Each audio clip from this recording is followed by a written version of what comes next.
லைப்ரரியில் நிற்கிறேன். ஒரு 5 minutes வந்து ரிலாக்ஸ் பண்ணிவிட்டு வீட்டை போய் பசிக்குது சாப்பிட போகிறேன்.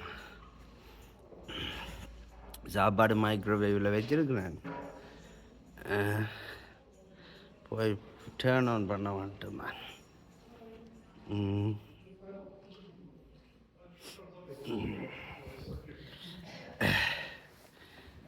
எனக்கு மியூசிக் பெருசாக வந்து இந்த இன்ட்ரெஸ்ட் இல்லை. நான் வந்து ஃபுல்லி நடிப்பு மட்டும்தான்.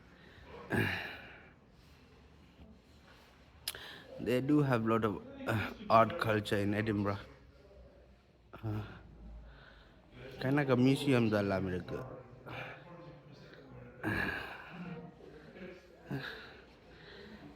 என்ன நல்ல நாடடாப்பா. நாங்கள் சில தமிழாக்கள் வந்து நாட்டை கெடுக்கிறேன்டே தெரிகிறது. நானும் சின்ன வயசில் இப்படி தான்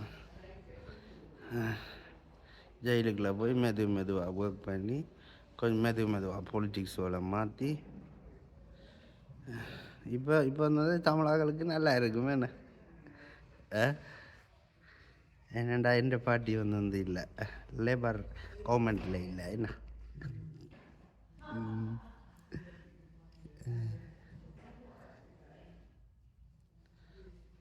எனக்கு சின்ன வயசுலேருந்தே பொலிட்டிக்ஸ் பெருசாக இன்ட்ரெஸ்ட் இல்லை. ஆனால் எனக்கு தெரியும் லேபருக்கு தான் சப்போர்ட் பண்ணேன்.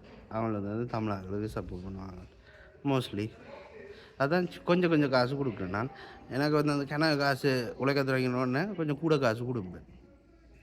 இப்போ லங்கா மொபைல் ஓனர் கன்சர்வேட்டிவ் 250,000 கொடுத்தா நான் அட்லீஸ்ட் 200,000 ஆச்சு லேபருக்கு கொடுக்கணும். சும்மா அவ்வளோங்கச்சா.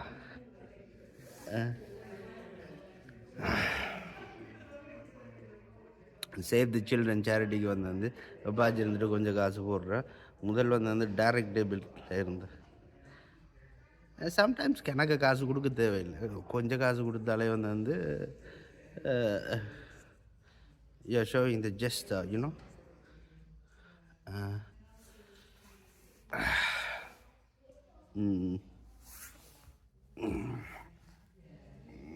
வீட்டை போய் நல்ல ஒரு சாப்பாடு சாப்பிட்டுட்டு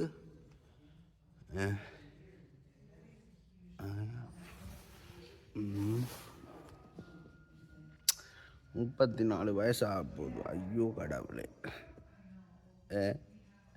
எம்சி சாய்க்கு குழந்தை பிறந்துட்டு மேன் எனக்கு குழந்தை இல்லை. நாங்கள் கிட்டத்தட்ட சேம் ஏஜ் தான்.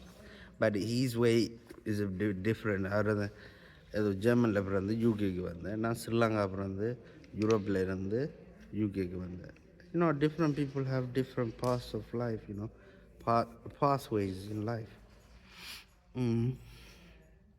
ஓகே, ஜாதி வரி, மத வரி, இன வரி இதை எக்னைட் பண்ணணும். அப்போ தான் ஷோ பார்க்கலாம்.